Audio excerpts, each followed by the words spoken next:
ఈ రోజు రోజుకి చంద్రబాబు నాయుడు ఇచ్చిన హామీలు మర్చిపోతూనే ఉన్నారు. మా పార్టీ అయితే వైఎస్ఆర్సీపీ పార్టీ అయితే ఇంకా అసలు ఇంకా ఆ హామీలు ఇంకా మొత్తానికి మర్చిపోయినామని చెప్పుకోవాలి, మర్చిపోయినారనే చెప్పాలి. సో ఇప్పుడు ప్రజలైతే ఇంకా పూర్తిగా ఇంకా చంద్రబాబు నాయుడు ఎలాగో నెరవేర్చరు, ఇంకా మా పని మేము చేసుకోవడం మేలని ప్రజలు కూడా వదిలేసినట్టున్నారు. ఈ 5 ఏళ్ళు మా తర్వాత మేము 5 ఏళ్ళ తర్వాత చంద్రబాబు నాయుడు సంగతి చూస్తాంలని ప్రజలు కూడా ఫిక్స్ అయినట్టున్నారు. సో కానీ ఇప్పుడు ఇక్కడ మా వైఎస్ఆర్సీపీ పార్టీ కన్నా పాపం టీడీపీ వాళ్ళే ఎక్కువగా ఆశపడుతున్నారు. మా చంద్రబాబు నాయుడు సూపర్ 6 హామీలు ఎప్పుడు నెరవేరుస్తారు అని. ఇప్పుడు పాపం టీడీపీ వాళ్ళే వాళ్ళ ఆవేదన వినండి, వాళ్ళు ఎంత బాధపడుతున్నారు. మా చంద్రబాబు నాయుడు మా హామీలు ఎప్పుడు నెరవేరుస్తాడు, మేము వాటి కోసం చాలా వెయిట్ చేస్తున్నాము అంటూ వాళ్ళు సూపర్ 6 ఎక్కడ, మీ బాబు గారు సూపర్ 6 ఇస్తా అన్నాడు, ఇంకా అందలేదు, మాకు ఇంకా రాలేదని చెప్పి అందరూ అడుగుతున్నారు. సో నేను కూడా మీలానే వెయిట్ చేస్తున్నానండి. నాకు 1500 కావాలి, నాకు నెలకి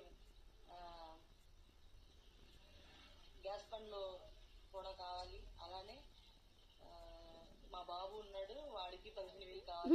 నేను వెయిట్ చేస్తున్నాను.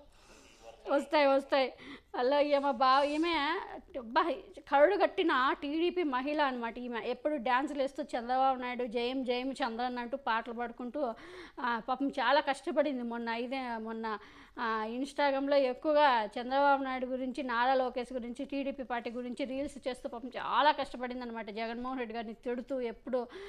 అలాంటి ఇప్పుడు వీళ్ళే పాపము ఎదురు చూస్తున్నారంట.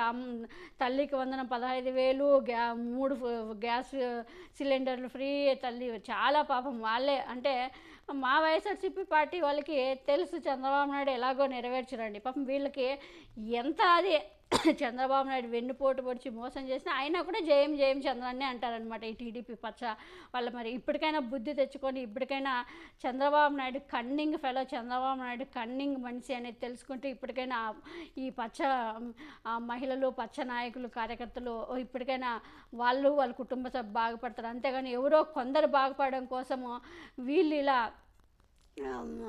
ఎంతో ప్రజలకి మేలు చేసిన జగన్మోహన్ రెడ్డి గారి మీద అక్కసు కక్కడం అనేది మంచి పద్ధతి కాదు. సో ఇప్పటికైనా ప్రజలకు అండగా ఉండే నాయకుడికి అండగా నిలబడితే బాగుంటుంది.